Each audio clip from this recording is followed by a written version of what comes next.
UX240h. Okay, let's see, Lexus, yep, got that. Experience amazing, yeah, well, we always try to do that here.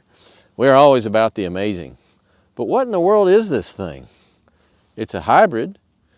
It's sort of an SUV. It's a little SUV. It's a compact. I would actually call it between a compact and a subcompact. And this particular one is front-wheel drive only. And it's kind of like a commuter car, I guess. You don't plug it in. Ain't got no turbocharger. But it is an F-Sport. So it does have a F-Sport personality, meaning that it's a little sportier than a non-F-Sport.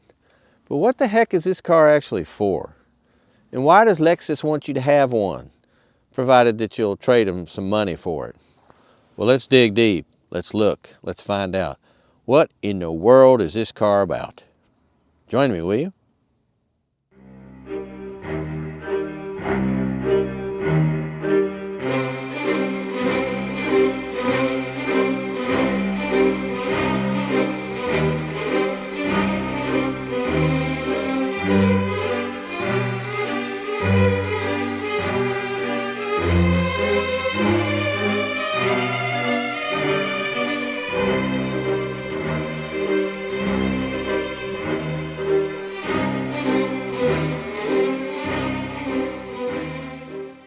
You know, it might be useful if we start at the beginning about what Lexus is actually supposed to be as a car company. Well, long ago, back when there were dinosaurs running around and stuff like that, there were no Lexuses because there was merely Toyota. And somewhere, I reckon it was back in the 80s or so, they decided that they wanted to start a luxury line. Now, Toyota is a very big car company originating in Japan, but they've been selling cars all over the world. So they've always kind of had, going all the way back to the original Crown, a kind of a luxury version of their vehicles for people. The Crown was not necessarily aimed that way, but it later became that way. And for the American market, instead of getting things like the Crown, we got the Lexus brand. Started with the LS500, big V8 engine, directly aimed at things like Mercedes-Benz and BMW and Audi. So this particular nameplate has always been associated, as much as anything else, with sport luxury type of vehicles. But over time, since Lexus became very successful, they have done what everybody else does when they become successful. They've increased their product line. And there is direct relationship between Lexus models and Toyota models for the most part. In other words, they share some components here and there. But ever since the beginning, Lexus has definitely gone their own way because having a higher price point, being a luxury sport car, they can use better components, they can put more features on it, and they can generally cater to a crowd that has a little more money to spend on a car. Got it? Okay. So what you're looking at is a Lexus Prius? Not really. Actually, I don't think that's the case, but there's definitely a family resemblance, and there's definitely a functional resemblance between the Prius and this car, although this car is more compact than the Prius. Prius has more room in it, pretty sure more horsepower. The Prius is also available with all-wheel drive, as is this. But I think they're thinking at Lexus, I have no idea what they're actually thinking, but I believe they're thinking that in the southern United States, out of the snow belt, they'll probably sell a lot more front drive versions of this car than all-wheel drive versions because it's less expensive. And a lot of people down south really feel they don't need all-wheel drive, and they've got a point. So this would be a great car, provided it gets great mileage, to be a commuter vehicle. And you're not commuter vehicle. Aren't they all these days? But as a commuter, it would be great because, for one thing, it does have an electric component to increase the gas mileage. I think the overall is around 41, 42. We'll get to that later. But you never have to plug it in, ever. It is a 100% hybrid that does not have to be plugged in order to get maximum economy out of the system, the drivetrain. So we have, I believe, 181 horsepower, which is kind of feeble if you look at the realm of luxury sports cars, except when you get down into the compact level. And everybody's making compacts. BMW's making compacts. Mercedes is making compacts. Everybody's doing it. And these are vehicles that are more affordable, and they don't have as much power, but they do scoot along quite nicely. So this car is kind of trying to be the best of all worlds in terms of a commuter. And they decided, rather than have a sedan body style, they decided to end up with the ever popular SUV body style. So we'll have a look at that and see if that's a real practical solution for you, because it's a compact, so there's not a whole lot of cargo room. But there are a lot of features on this car that make it kind of fun to drive. And then the best thing I can say about this vehicle is it's a Lexus, in that it has all the Lexus quality features, warranty, service. I mean, Lexus is a premium brand, and they try to treat the owner as such. So without further ado, let's take a look at our hybrid drivetrain and find out what's going on under that hood, which is probably made of aluminum. I'm just going to point that out. Well, 2 liters of engine, and it uses both of them. Here we have our hybrid powertrain. Now, our engine size is about 2 liters, as mentioned. It is an inline 4 mounted transversely. 1, 2, 3, 4. And also, look at down here. Look at down here. Look right there. SAA 016 oil. What does that tell us, children? Well, in the book of boots, or the boots of books, whichever, that tells me this is a Toyota-based dynamic force engine, because that's it's not even the dynamic force engine is not the latest in the family of engines that Toyota's building, because they've come out with a whole nother line of engines that are turbocharged, and turbocharged with a hybrid component. But this thing, sorry, I was drifting off there listening to the airplane fly by. This thing is very, very similar to the original dynamic force engines that were in there. For example, your RAV4 hybrid, the Prius, a bunch of other cars have them. And it's a fascinating engine. There are no belts at all. Instead, everything's electric, including the oil pumps. And there's a system devised in this engine so that the oil pumps can circulate oil depending on where it is needed initially, to increase the speed at which the engine comes up to operating temperature. And that's very important in terms of emissions. It also is involved with all these different type of electronic systems are involved with, for example, your variable valve timing. It is direct fuel injection, but I think there's a port fuel injection component as well, which is really good to have if you have direct injection, because direct injection by itself can end up with a lot of carbon fouling that can have to be cleaned out at some point and can cause problems. But there's another advantage to having a type of system that uses both, is sometimes port fuel injection is a little more efficient than direct injection, and vice versa. So it uses what is best at the moment in order to fly along. So here's our internal combustion engine, our ICE, and over to the right we have our electric motor component, motor 1. There's also a motor 2 inside the transmission. Now, all together with the electric motor assist and the gasoline engine, we have a total output of 181 horsepower at about 6,000 RPMs on your gas engine. As you know, the electric motors, they just get faster and faster, and that's how they put out their maximum amount of power, is they just spin faster. There's no real component that you ever see about RPMs, because from the very first turns of the wheel, as it were, for electric motors, they start putting out their maximum amount of torque. And I don't have those figures. Lexus does not supply them. But that's one of the biggest advantages to hybrid gas engines, is because you have this low-end torque that is supplied by the electric motor. So you always have good, strong pickup from a dead stop. Can you tow a trailer with this? I didn't see any rating on it. I wouldn't be the least bit surprised if you could tow a 1,500-pound trailer with it, but I'm just guessing.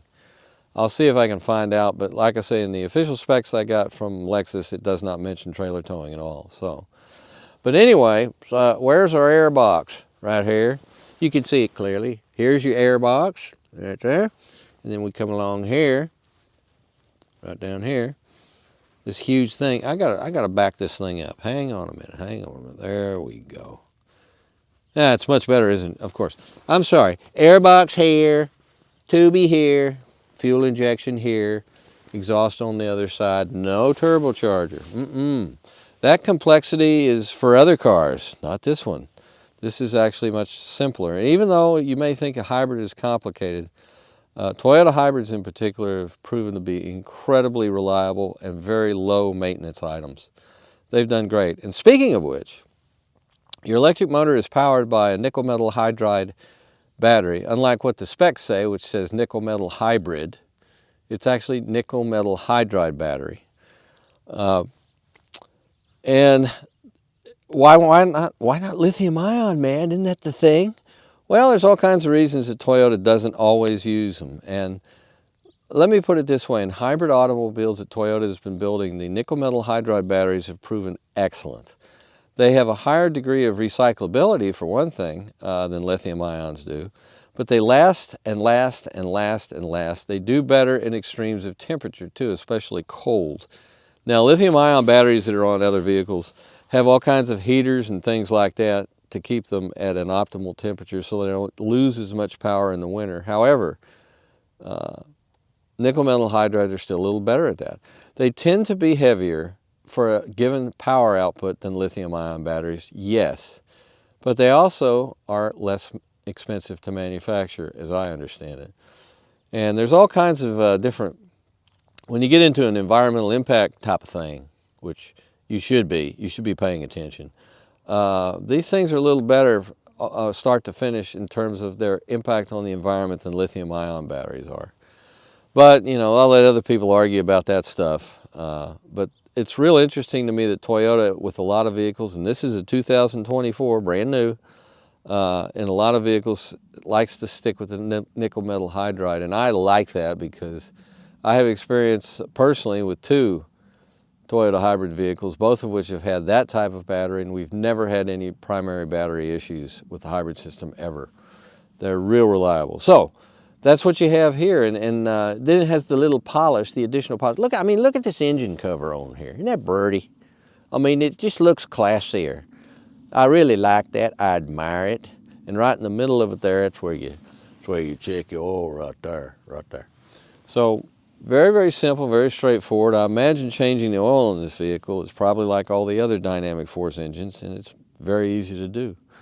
So what about our transmission? I hear you screaming. Oh yes, this has a continuously variable transmission, also known as a hybrid type power plant thing that Lexus calls it, because it also has a planetary component to it, meaning I believe in the first two gears you have more of a traditional type of transmission component, and then it's basically electric motors inside the transmission that provide the continuously variable unit. So that's where your motor number 2 is, incidentally. Your motor number 2 is in the transmission itself. And it also works with the engine start-stops, because this thing's Toyota hybrid just whoom, right up when you engage the start-stop system when you're sitting in a light or something like that. They fire right up. And that's courtesy of not having a starter motor, a traditional starter motor at all. Instead, it's part of that second motor system. And if you choose to have all-wheel drive version, there's another motor back there that powers the rear wheels when needed.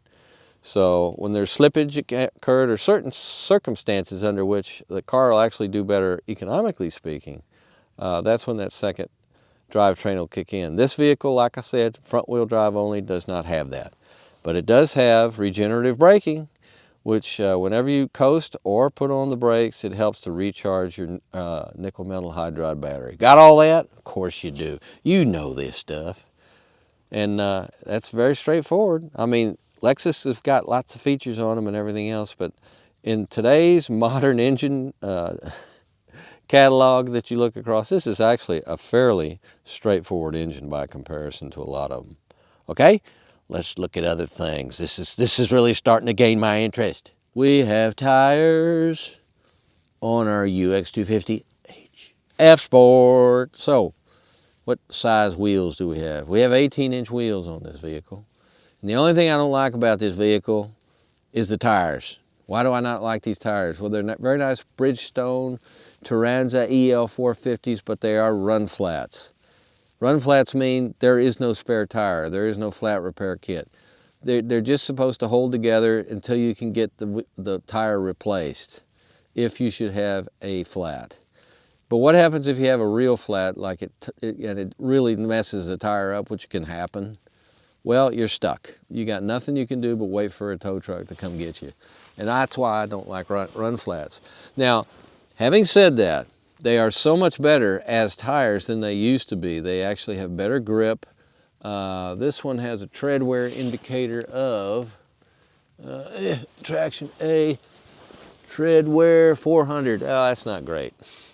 So they're better than they used to be, but they still give you less overall longevity in terms of your tread wear than a lot of conventional tires.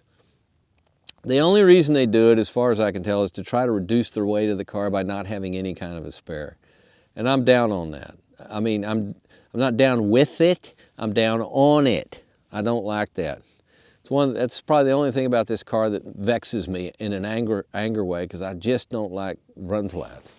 But anyway, you do have a 103-inch wheelbase, which is kind of large for such a small car. As you can see, look at how tiny that rear overhang is. It's very tiny. And the front overhang is, well, it's got that big one-piece Lexus thing that either you're going to like or hate. And that's the family resemblance. They pretty much all have that now.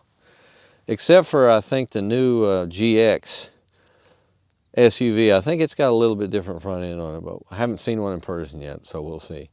But as you can see, it's kind of a fastback in the back there. And it looks like it might be claustrophobic in the back seat. Is it? Well, we'll see. Soon we will examine this very, very closely. Now, as we come around to the back, you can see we have, this isn't one of them cars that's pretending to be a hatchback. That's what I'd actually call this rather than an SUV. I'd call it a hatchback. But I think the EPA calls it a small SUV. But there we go. Now look at how high this liftover is. It's very high. It's so high, in fact, it's about almost up to my waist. Now that's good when loading if you have a big heavy item and you can just kind of, I'm going to pretend I have a big heavy item here. You just kind of throw it on there, and you don't have to bend over that bad. But some people would prefer lower liftovers. And I don't know, the biggest thing I see when I see this high liftovers, it seems to definitely reduce the amount of total cargo area you have. I believe underneath this thing here is 17.5 total, something like that. I got to show you this because this is great. See this thing here? That is how you fold up that little parcel hiding thing. They have intricate instructions. Look at this. Check this guy out here. He's very upset about something. I don't know what, but anyway, that's how you put all this away if it's in the way and you don't want it there. That's different. What we have no spare. We have nothing like that, but we do have a little bit of storage here. And if we look up here, where is the thing? Now I've opened this before. I've been back here. Somewhere back here. Wait a minute, is it this thing? Wait. Let me look under here again. Well, somewhere around here, and I can't remember how you grab hold of it, but oh, maybe it's here. Well, there's another storage area right there. We put that down, that stab is on here. What about over here? What do we got over here? Probably a battery underneath there, I would think. But there is a tow hook that you screw into the front if you need to have it. And you have to have that when you have a flat and you can't replace it and the tow truck has to come pick you up. So you'll need that. One thing it does good, and I'll quit complaining about that for a moment to remark that yes, Lexus does, most of them still come with a first aid kit, which is brilliant. Every car should have a first aid kit in it. You never know when you're going to, even if it's something minor. You have kids, the kid cuts their finger on something, because they'll do that. They're children. A lot of adults will do it too. And so you have Band-Aids. You have all kinds of good stuff in there. So that's good. But anyway, the cargo area I would describe as modest. Now, can you fold the seats forward in 60-40 fashion? Yep, you can. And you will get more room. But unfortunately, the specifications that I've been supplied by Lexus don't indicate how much room is actually in here when you fold the seats down. I'm going to say it was 17.5. I'm going to say it goes up to 36. That's complete and utter speculation. But I bet I'm not far off. Whee! Power actuated, of course, because it's a Lexus. So how about that? Very small, very compact, but it's a compact vehicle. You could fit this thing into very small parking places. And I mean, there's a lot of advantages to having a small car. I know Americans are in love with gigantic crew cab pickups because, I don't know, I think they've watched too many Road Warrior movies, or who the hell knows how this happened. But I do know the manufacturers have been working to convince you that you need to drive a pickup successfully for about the last 50 years. So there you go. But if you want something other than that, that probably costs quite a bit less, and yet and delivers easily twice the gas mileage, you're looking right at it. And we're going to go inside now because it's a Lexus and the inside is fun. It ain't anything but my Lexus. Comes from Texas. Because that's where Toyota is currently headquartered in the United States. Oh, it's come to my attention that some of you don't like me singing, so, well, too bad. Here we go. Watch this. I do love something about this. The thing about these Lexus automobiles, which is the same with most of the other Toyota Lexus line, is some of them are based on slightly previous generations of other cars. And no company just all of a sudden comes out with a whole new line where every one of their vehicles is absolutely new. They could not afford to do that for a lot of different reasons, including production problems of being able to suddenly start everything all over from scratch. So what happens is you get a variety of vehicles in a lineup that's a substantial lineup, like the Lexus lineup, for example, that has a lot of elements from vehicles that are older than the latest, greatest, whatever.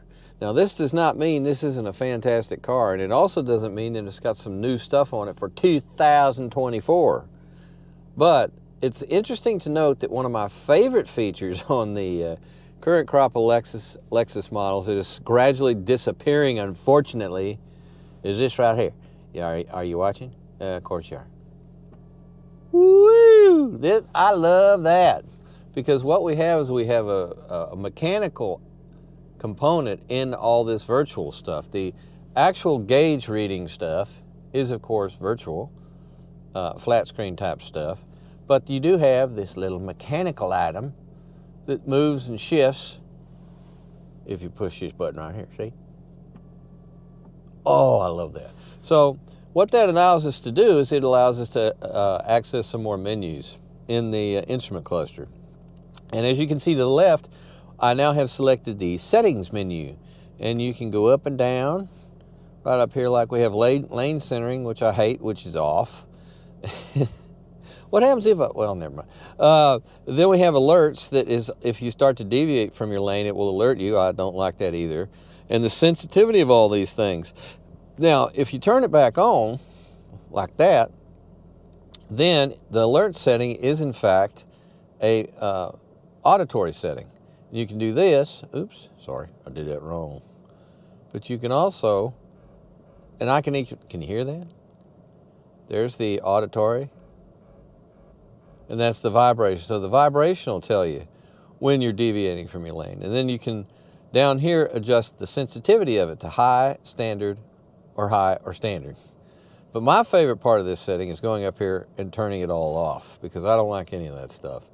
But that's all part of Toyota's Safety System 2.5.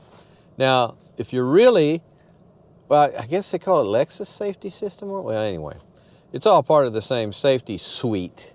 And if you're paying attention, you know that Toyota's gotten all the way up to Safety System 3. But this vehicle only has Safety System 2.5. What is that 0.5 designation? What does that mean that this does not have that the 3s have? I couldn't tell you right off the bat. But as long as we're able to turn stuff on and off to suit your particular desires and driving style, and this you absolutely can do that. Now here, if you move around in this menu, you can also get your current miles per gallon. We're averaging at, how many miles have I driven this thing here? Wait a second, I have to look for it. Huh. Have to reset. Where is it? Where are you? Well, I have reset the trip odometer on this, but I can't seem to find it. Well, anyway, while I'm in this menu, this is a very handy menu because this will tell you your tire pressure. As you can see, we got 31, 31, 31, and that Rogue right front tire, which is 32. And then you just have your current miles per gallon. And after this was reset, which I reset it shortly after I got the vehicle, which was very, very shortly after it was refueled, if I remember right, we've been getting 40 miles per gallon, which is quite acceptable and not at all surprising for a Toyota hybrid, because that's what they do. They get exceptionally good gas mileage. So anyway, that's your main instrument cluster. And like I said, it is related to the older style of this vehicle, which is, they haven't completely redone the UX, possibly ever. I'm not real sure. But I do think there are a number of components and elements from the Prius that are in this vehicle, including the drivetrain. But is it the latest Prius drivetrain? No, I don't think it is. I think it's actually a previous iteration of some sort. I don't know. With Toyota engines right now, especially the inline 4-cylinder transversely mounted engines, we got all kinds of things now. You have your normally aspirated in the 2.5 liter range. You got the hybrid version in the 2.4 liter range. You got the turbocharged version, which I believe is also in the 2.4 liter range. And then you have the hybrid plus turbocharging, which I believe is 2.4 liters. So there you go. So as we zoom back, as you can see, the steering wheel itself is loaded with stuff. Now this is what I was using before to slide back and forth. And then this is a menu that I was using to go up and down like so. This is our volume for our audio system. This is our telephone. Hello, telephone. This is when we want to talk to the car like this. Yes, where is Abilene, Texas? And what will it tell me? Go now. See, look at there. Whoa, Abilene, Texas, USA. 28 hours and 34 minutes, 1,915 miles. Cancel. Okay, so we're canceling our trip to Abilene. I haven't been to Abilene in a very long time. No desire to go at this moment. So then, what do we? How do we make that go away? We press that like that. So there is our widescreen Lawrence of Arabia style center display touchscreen, and it seems to be that Toyota is really getting it together as far as lowering the screen to the point where there in no way obstructs your front view, and yet you got plenty of real estate here for your screen. Now on some of the newer Toyotas, they were kind of like, if you look at the Tundra, they got this great big old, it looks like somebody took an iPad and just shoved it in there and bolted it down. It's like a big old square thing, but this is more in keeping with the flow of the dashboard area, which is good. Speaking of the dashboard area, up here you got a couple of things. This is to turn your cruise control on and off, traction control I should say. Not cruise control, that's That's this one right there. But this is to turn your traction control on and off. Apparently, they want that readily to hand because at any moment you may want to turn that off, I guess. And on the right side, matching this beautifully over here. Yeah, that's better. Right here, you have your, we're on the eco mode now, which is the lower mode. Then we go press it like this, and we're now on normal. And then you press it again, and you're on custom. Custom drive mode will allow you to set what you want to do. Like custom drive mode, powertrain is normal. Oh, I'm sorry. That was rude of me. Powertrain is set to normal. It can also be set at, where here? Is it here? Is it here? Is it here? No. How do you adjust that? I thought I knew how to do this. I thought I was well versed. Oh, there we go. You can power, normal, and eco. In your custom setting, the chassis, sport and normal. Now, when you go to sport, I imagine that would stiffen up your suspension a little bit. We'll leave it at normal because normal's good. Normal's a nice compromise.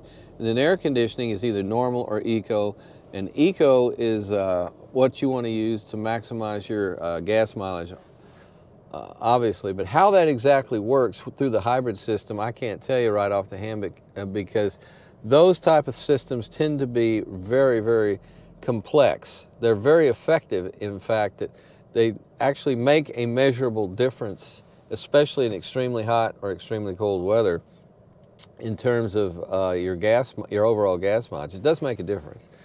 But how exactly it does that, what parameters and things that it changes in order to give you more eco-type behavior, I can't tell you right off the bat. But anyway, that's that. So what else do we have? Well, we can go further. We can go up top. We can go to Sport S. Woo! We're all red. And the engine immediately came on because it's going to want to have the engine at play. There's my trip odometer. I've gone 94.9 miles.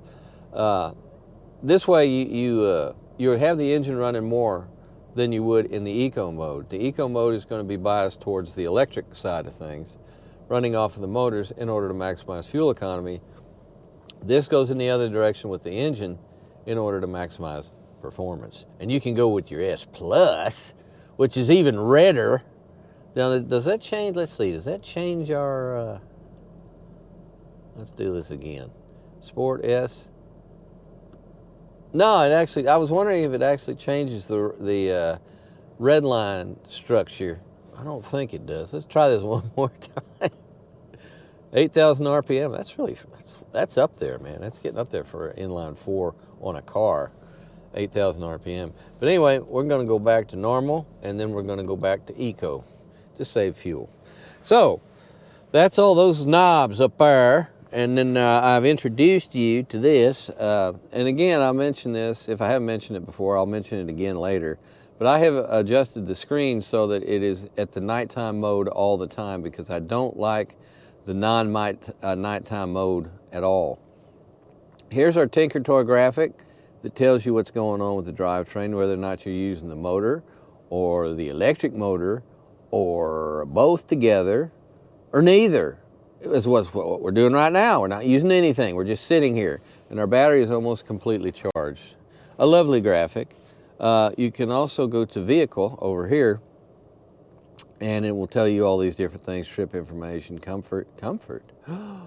Ooh! Right now we don't have any seat heaters or seat ventilation going. We don't have the heated steering going. Everything is pretty much idle because it has achieved a certain harmonious balance that you don't need any of these things to assist at this time. Your telephone, your audio system, and up here, of course, is your navigation where we were before. So there you go. Now let's drop down, and here we have our climate control area, which is right next to your power switch. But this, again, like with so many vehicles, the most intuitive thing on the car. It's very, very easy to figure out. It's now set on automatic, and here we have our temperature. As far as in the driver's zone, we can set that there. We'll set that at 68. And then down here on the passenger side, we can do the same. And I don't see a sync button right off. It's probably right in front of me. I don't see a sync indicator so that you can sync the two of them together. Not that that really matters, because it's not a big deal to be able to, manually adjust it and leave it there, because that's what you're going to do. If you're going to use the automatic mode, you're probably going to leave it on the same temperature most of the time anyway. Here we have your rear window and side mirror defroster, your front defroster system, and here's a variable plethora that takes it off of automatic and lets you manually select what you want in terms of the fan and everything else. Well, here's the fan over here. I'm sorry, that's to select. What the hell does that do? It's not telling me anything. Huh. Oh, there it is. It is telling me something. Yeah, over here on the upper right. There we go. It's blowing in your face, and your knee. Or excuse me, that looks like more like your ankle. And then defroster. And you know how all that works. So there we go. Leave it on automatic and be happy. Now you drop down further. Here's where you drop in your cell phone for charging.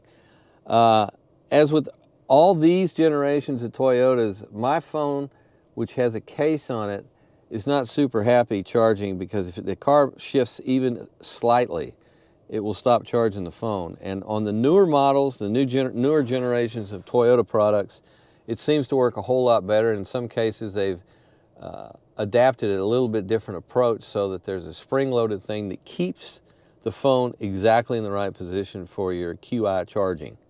So just be advised. And if you don't have your phone in a case, you don't even have to worry about it. It charges all the time just fine. Here we have our USB-C connectors for your USB-C devices. We go back. Now our shifting area is a very nice mechanical shifter. It doesn't seem like it's loaded with electronics, which is great. Something else is there's two other things about this Lexus I absolutely love. It doesn't have a lot of the stuff the new Lexus models have. It doesn't have electronic door handles, which I absolutely hate. It doesn't have a totally electronic shifter. This is just a nice, straightforward mechanical unit. And it doesn't have a trackpad to operate and navigate that screen, because I hate those things. I find them to be counterintuitive, and whenever you have things like trackpads and you're using that to navigate, it pulls your attention off the road every single time. They keep talking about they've given up, actually, of trying to get the driver of the car to pay attention. Instead, they're getting the car to make up for the mistakes that an inattentive driver does. For example, one of the first things that ever came out on cars is automatic front braking if you're about to slam into something because you're not paying attention. And you can't blame the manufacturer for this, because they're dealing with all kinds of technology that people are used to, that people expect, like touch screens, so that the driver is becoming more and more distracted. So they're trying to maintain the level of safety you might have if you had a driver that was actually paying attention. Think about that for a minute. That's where we're at now. And I don't blame the manufacturers in the least. That's just the way things are right now. Is that going to change? I have no idea. But they're putting more and more and more and more things in the car so that the car is trying to make up for the mistakes of an inattentive driver, including lane migration mitigation stuff to stop you from migrating out of your lane. Even though in a lot of cases you need to migrate out of your lane because there's something you need to steer around. But with a lot of these vehicles, it's going to fight you if you try to do that. It's not going to fight. You're not going to be overpowered by the car, but you are going to have resistance in the steering when you're doing these things. And that's why I turn all that. If you're curious as to why I turn all that stuff off, that's why. Because I really don't like that either. Down here, what do we have? Well, here's the manual settings without having to use a touchscreen. Nice buttons here. And all three of these, it's very interesting, they all have automatic modes. This is for your driver's side, this is for your passenger side, this is your seat heating, and this is your seat ventilation. Look at there. Very nice. And you can set that on automatic, and I don't know what the temperature is that it's setting to, but it seems to work well. And it turns off once the seat has become up to, for example, during the wintertime, when it comes up to a certain temperature, it shuts it off. And there you are. And Bob's your uncle. And here is your heated steering wheel. And again, you can put that on automatic mode if you want. right there. And see, I'm pushing it on, and it's not doing anything because the cabin is sufficiently warm that it doesn't need to. That's my story, and I'm sticking to it. Over here are EV modes. So this is your drive-through mode. When you're in a drive-through at your Popeyes, at your Wendy's, at your In-N-Out Burger, whatever, you put it in EV mode, and it will completely run on electric power alone at lower speeds for as long as the battery has enough oomph to do it. Now, once you exhaust most of the battery, then the engine will kick on to charge the battery. But these things can surprise you sometimes. They'll last a very, very long time before they have to do that. Here we have, whee! Here's our little console. And this console has actually got quite a bit of room in it. And it also has a USB-A and a, well, God, you know, this, in the old days, you'd light your cigarette with that. But now it's just a cap to shield your 12-volt access point if you need to plug something in there that needs 12-volt power. Okay then. Now, I just noticed something. I have no idea what I've done with my Monroney for this car, because I was going to tell you exactly what this has in it in terms of upholstery. I think this is something called a Lux Texlux, or something like that. I don't think this is leather. Right now, you can read at the bottom of the screen, it'll tell you what it is. But regardless of what it is, it's very comfortable and offers, since this is the F-Sport version of the UX, these are really good in terms of lateral support for high-speed cornering. And as you saw, I danced past, in the thing over here, I danced past the G meter. So you can literally watch your car and see what kind of G's you're generating in high-speed circular cornering situations. And this will be balanced by these nice bolsters here that'll keep you in place. But these seats, these F-Sport seats are terrific. They're very comfortable. I could see, I'm actually going to be taking a trip in this car tomorrow, and I don't anticipate having any problems whatsoever with comfort and support with these seats, because they've already proved to be terrific. It's one of the nicest features on this car is the seats are terrific. One other thing I left out, we do have drive, and then we can kick that over into manual. And then we have our plus 5, 6 speed, and then we can go down over here with the paddle. Oops, sorry. 4, 3, 2, 1. There you go. So it got 6 speeds on your manual, even though this is one of those fancy CVT type transmissions. It actually does have some planetary elements to it, if I remember right, which is very interesting to have that, your planetaries. But it's a continuously variable transmission, but it's actually a hybrid version of that, which means that it doesn't have the big belts in it, the mechanical system that most continuously variable transmissions have. Instead, it has electric motors in it, and it's all part of this motor 2 array, if I remember right, that is ultimately what happens in terms of how your transmission works and how the ratios change. Because if you will remember, with full electric vehicles, they don't have a transmission. All they do is spin the motor faster and faster and faster, the faster you want to go. And there is no need, because of the torque and everything present, just the characteristics of an electric motor, you don't need a transmission to shift gears and things like that. Well, the hybrid version of this car, as well as all Toyota hybrids for the most part, have an element of that in it. It's primarily an electrically powered transmission that uses motors, and it's one of the reasons why, as I've mentioned before, you can have a situation where the car is running on the gas engine alone, or on the electric motors alone, or both together. But the fact of the matter is, if your hybrid component, if your electric side dies, you may still have an engine that'll run, but you don't have a transmission anymore, because the transmission has to run on electricity.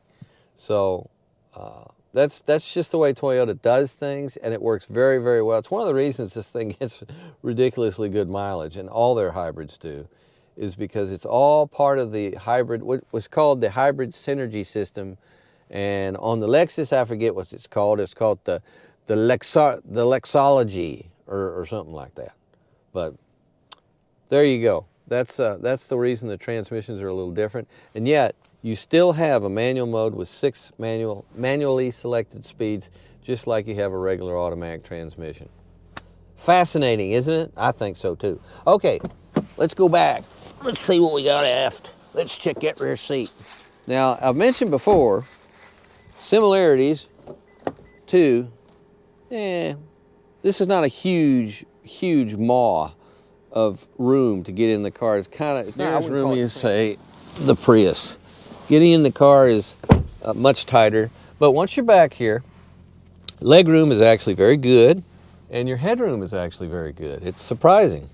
The window the belt line is so high that you may feel like you're in a more cramped situation. It's not claustrophobic, but, and the window goes all the way down, which is always good. See this here? That's where leftovers from all the rain we've had. That actually, it took my telephone. We still have a landline. We do, I swear.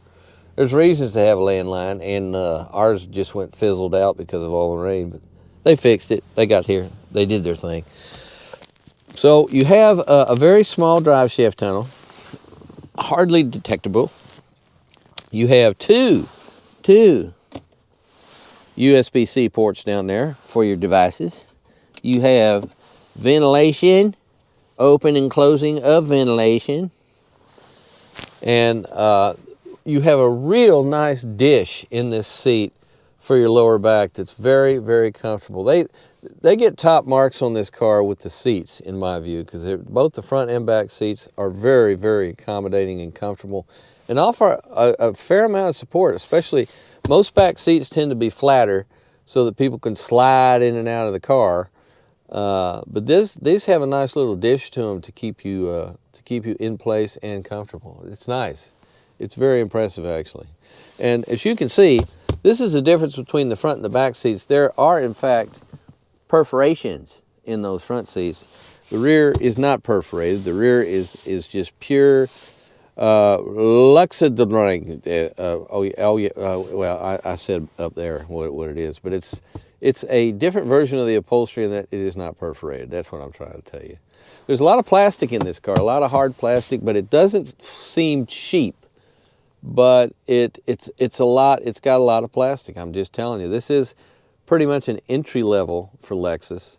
So you're gonna get things like that. You're gonna get more plastic than you might in some of the other things. But if you look at the dashboard, see you got some of that other upholstery style material on it and stuff. It's not all hard plastic, but there's quite a bit.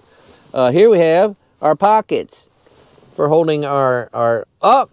Once again, the passenger behind the driver is short shrifted in terms of not having a nice little pouch right here to put their magazine or their book or their pad or whatever. And I don't understand that. Someday someone will explain that to me, why so many cars don't have a little pocket behind the driver, because it makes no sense to me. What do we have in terms of map lights? We don't.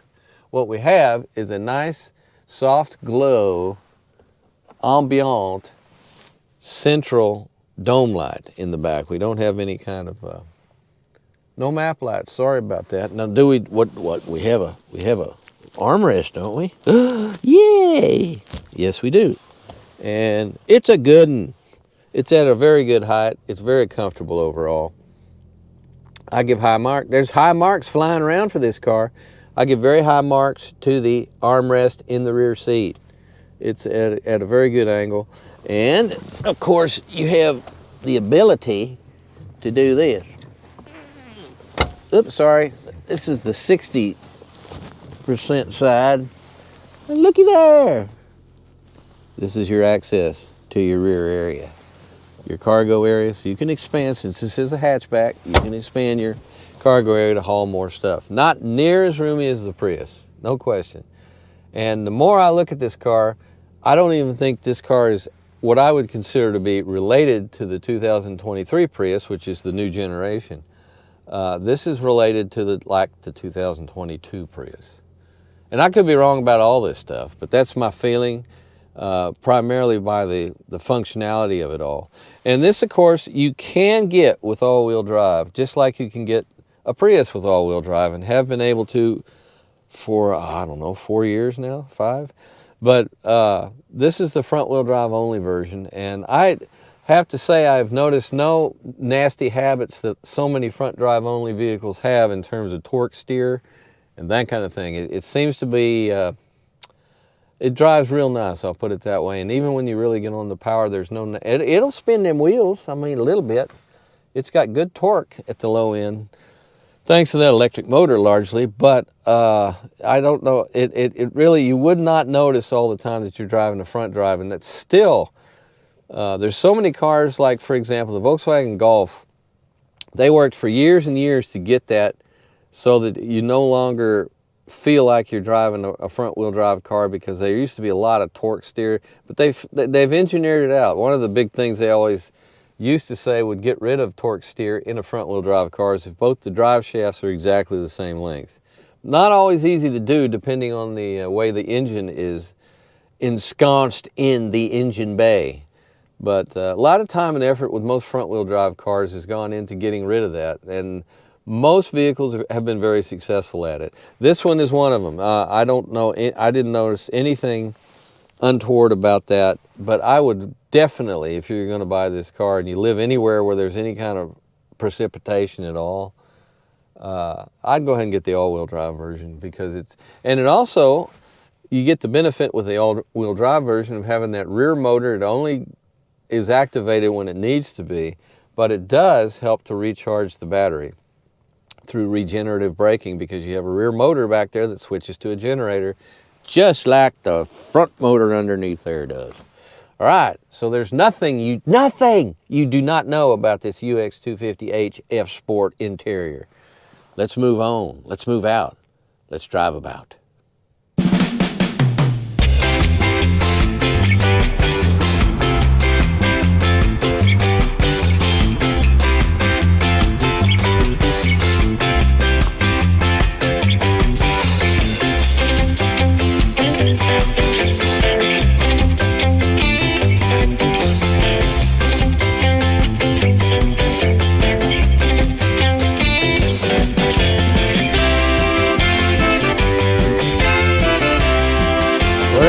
Press this button here. Ooh, things are happening. Ooh, wow, that's pretty intense, all these things. All right then, here we go. We're gonna take you for a ride now. We're gonna head into an urbanscape, where I have urbanscape duties. But I tell you, this is fun. Let's go here. Look, we have navigation that I'm not having to subscribe to. According to the Monroney, which is the owner's manual, not the owner's manual, sorry, the sticker, we get 3 years of a subscription that includes the navigation system. After 3 years, I think you have to start subscribing. And you know how we all feel about that, children. This whole subscription model thing. Now, you may note, because I know you have your notebook out and your pen, I have put it on the nighttime mode, because for some reason with this new Toyota interface system with your touch screens, the daytime bright just doesn't work. I don't like it. It's just this big. Listen to all that mud coming off of here. Woo-hoo-hoo. The mud is being flung off of the run flat tires. But anyway, I like the dark. That's just me. I could show you. I will show you. I did show you. Didn't I show you? Yeah, of course I showed you. That you can go with the daytime thing. But I find the nighttime so much more legible. For example, and they still got this damn graphic that I'm going to, last thing I ever do is I'm going to get Toyota to change this, because it looks like Tinker Toys. I don't understand why they went with this Tinker Toy graphic. But see, we're coasting up to the stop sign, and we are regenerating electricity that is being put into our nickel metal hydride battery, which will then be used to power that thing there, which is basically, that's the symbology for your electric motor. Now, the engine on this thing sounds nice. I don't know what they've done to it. If you compare it directly to something like another dynamic force engine, which is the RAV4 hybrid 2.4 or 5 liter, I can't remember. Because I know one of them is the non-hybrid version, and it's it's 100 cc's bigger in displacement, I think. I get that so confused. I think ours may be, I don't know. But anyway, what I'm saying is the exhaust note on this seems a lot better. It's a lot, it's kind of quieter, a little more subdued. And it's actually, even though the hood is aluminum, it's not the world's lightest hood when you lift it. And that's because there's a lot of insulation on there to help keep the engine quiet. And you already got your electrics, which are quiet in their way because they're electrics. So the only place I can say there's some more noise is the road noise. And I believe that could be even, I'm going to blame anything I don't like on this vehicle on the run flat tires. I know that's not a nice thing to do. It doesn't make any sense, but that's what I'm doing. That's my story, and I'm sticking to it. But there is a real understated elegance to this interior. There's not a whole lot of, as you can see, it's kind of plain, and I like this plainness. I think it's good. You got a lot of hard plastic, absolutely, but it's well put together hard plastic. And all in all, it's just a nice, I almost tend to equate it with more of a sports car situation instead of like there's always been a battle ever since hybrid cars and electric cars first appeared. There's this strange battle going on in the designers, or on the design front, if you wish, that involves whether or not you want to have a system that reflects older designs and traditional, when I say older, I'll say classical and traditional designs, as opposed to looking very futuristic and modern. And so with the electrics, they've always kind of edged towards, Prius is a great example. The first generation Prius, maybe not so much, but the second generation Prius, they really decided, let's go modern, let's go different.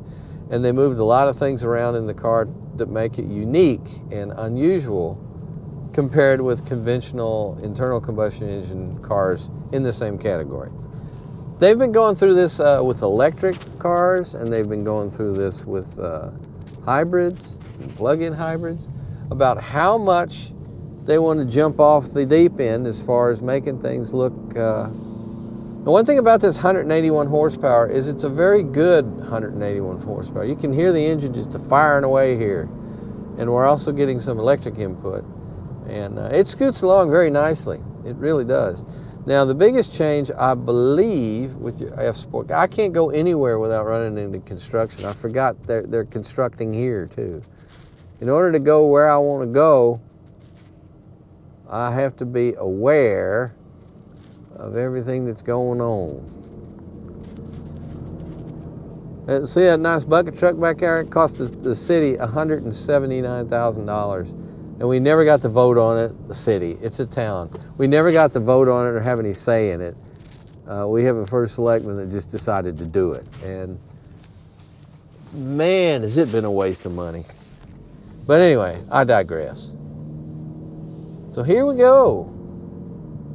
I have current settings. We have normal and custom, which if you push this in, it'll go to custom. And then there's a sub-menu I've already showed you that you can customize your custom to put using different aspects of the car to fine-tune it to how you like to drive.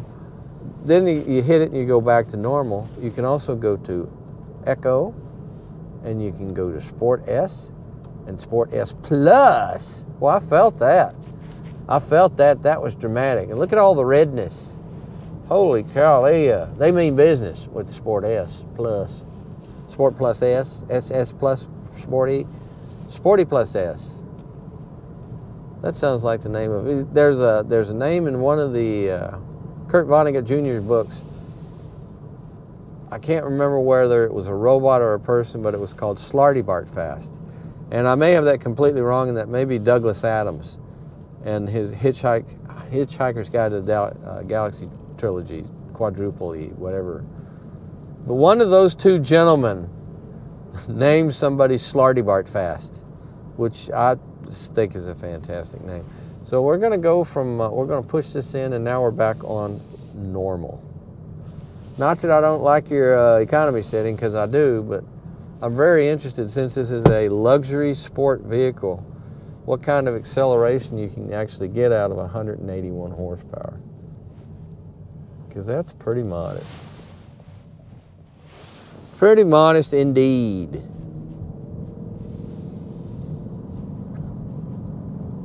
Again, you get at the very low end when you're starting off.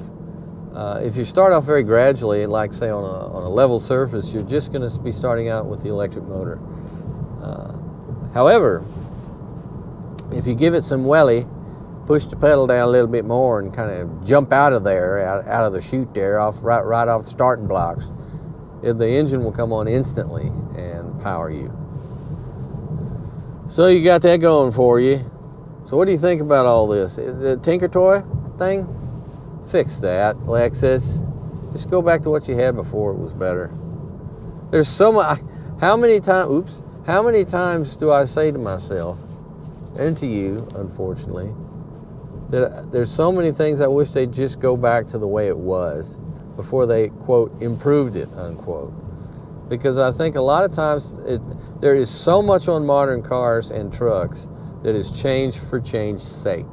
Does it make the vehicle better? No. Is it easier to use? No. Is it more intuitive? No.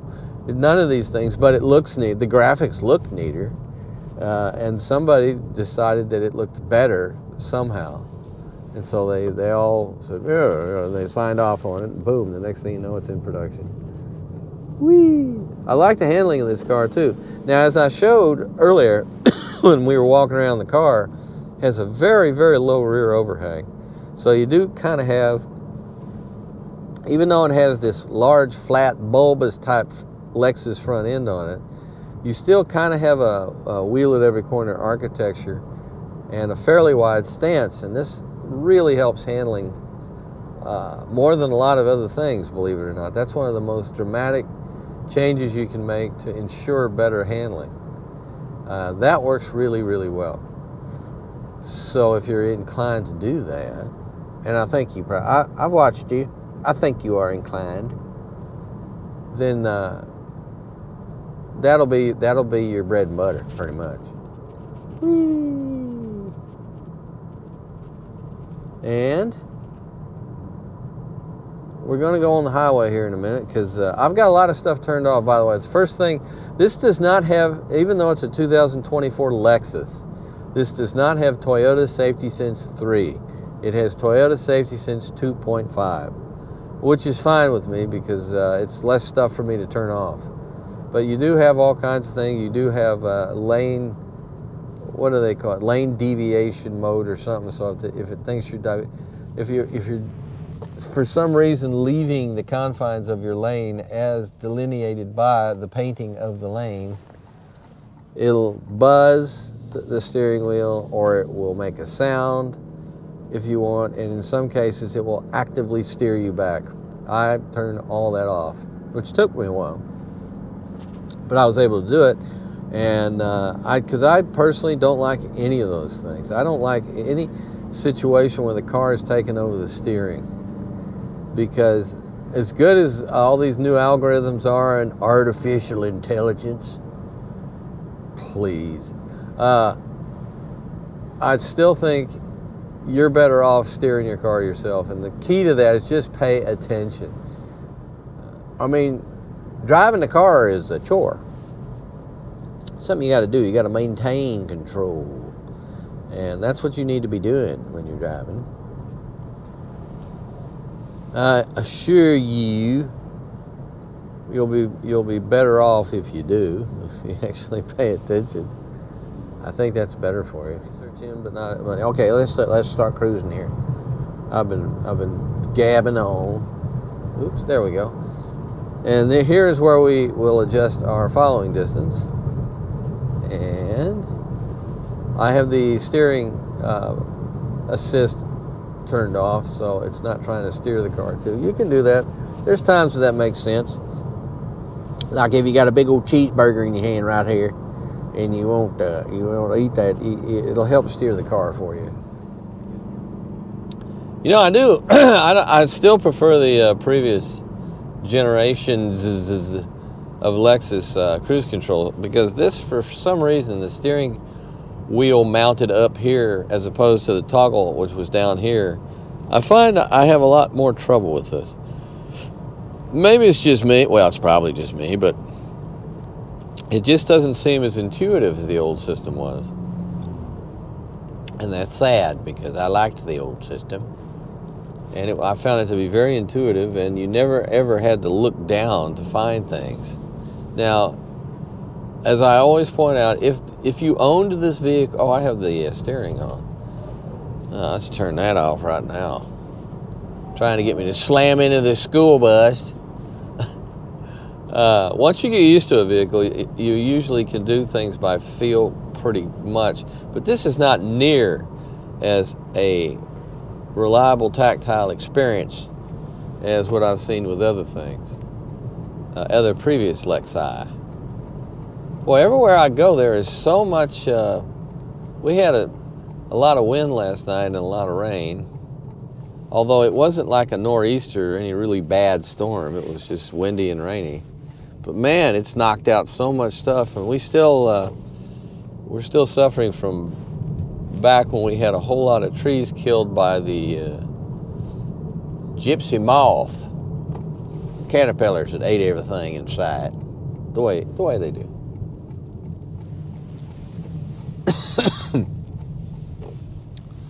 And now a lot of these trees that were killed are starting to fall down.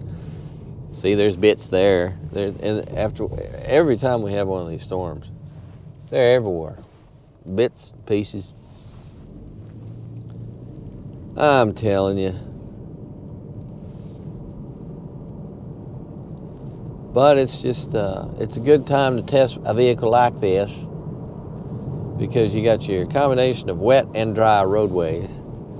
And these truly awful, I'm sorry, they're not truly awful, but these run-flat tires, which I've never been a fan of, just because of their construction that makes them run flat, and the limitation that they give the manufacturer an excuse to not have any kind of system for you to keep going in case you really do gnarl up one of these tires pretty bad. You're stuck. You have no spare to put on. No spare to put on. And not that those, if you have like a motility kit deal, not that those are going to help you either if you have a really bad puncture. But overall, I'm very, I like a number of things about this car more than I thought I would, because like I say, it's kind of an oddball. It's I don't know if it's the same basic chassis as the Prius. I don't think it is. I think actually, here's what this is probably wrong, but I'm going to say it anyway. I think this vehicle is actually based on the previous Prius chassis, not the new one. The new Prius, which you've seen on these videos, is first of all, it's a beautiful car. It is such a great looking car, but it's new from the ground up. And this has a lot more of the characteristics of the older Prius design. But it is still a Lexus, which means that a lot of it is proprietary towards this car. And the handling is good. This is being the F-Sport, so that's the sporty side of things. And what are we on here? Oh, I was on Eco. It's a very small little thing. There's Sport S. Sport S Plus. Whoa, look at the red. And you push in and you go to normal, which is no indication at all, and then custom. Well, how do I get to Eco? Where are you, Eco? You're down here. There you are. So there's Eco. And I often think whenever you're on an eco setting, if you really need to move out quickly for whatever reason, you just hit the gas really hard and it will override all the eco settings and go directly to the sport type response to get you moving quickly. That's kind of as much as anything else, that's a safety feature, because sometimes when you gotta go, you gotta go. So now we're going into an area where I think we're probably going to see a lot more fallen trees, which means I may have to do some maneuvering, may have to do some incredibly interesting evasive maneuvers, or not. But as you can see, the display here, which I have on the dark nighttime setting, as I've alluded to many times with Toyota products these days, I don't like their daytime screen at all. Is very, very wide and clear and easy on the eyes. But the size is amazingly large. It's kind of like they're heading in the direction. I just had a GMC Canyon pickup, whereas more and more you're seeing a situation where they're kind of melding the driver's instrument cluster with the center screen. Now this is not quite happening here, but it's kind of like it's on its way. And I still prefer this because I get to do this and it'll slide over. I love the sliding. It's one of my favorite things. But this is something else that goes back to the Lexus version of this car, the UX version before, that it really hasn't changed all that much. At some point, you know there's going to be a complete overhaul. And this is also something else I should point out, is this is, I believe, a little smaller car in general than the Prius. I don't think you have near as, well, I know you don't have near as much interior room in it. And it doesn't have, there's not really a completely analogous Toyota version of this, because there is no hybrid version of a car that's smaller than the Prius anymore. There used to be a Prius C, which was a great little hatchback. I really liked that car. Very affordable, ridiculously good gas mileage, as like in the 50s, low 50s. And I thought it was a real nice little car, especially for those who need to commute. But they quit making that a few years ago, and they haven't replaced it with anything else, which I find vexing. But I guess, obviously, they didn't sell enough of them. So, but in the Lexus line, you have this vehicle is a little bit smaller. So does that mean there's a bigger version that's almost exactly the same size as the Prius?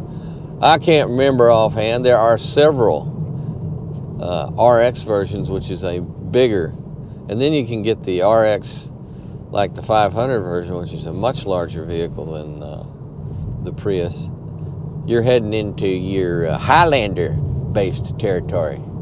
And again, with Toyota, I've seen this with a lot of manufacturers now. Once they launched their luxury side of things, which Toyota did with Lexus many, many years ago, the luxury side of things starts out as just tweaked versions of the regular version made by the parent manufacturer.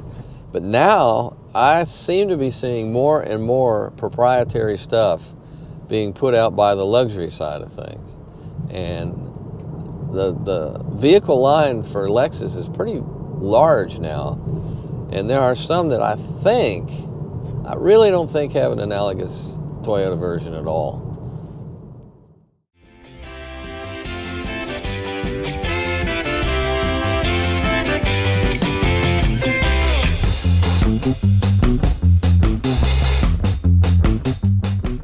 Okay then, well, how's your Lexus? Well, this 2024 UX240h F Sport is in fact retail priced at $42,770, and with options comes to $45,955. This is a wonderful little car, and your overall gas mileage is 42 miles per gallon. I got a little less than that, but largely because these were test conditions. So there you go.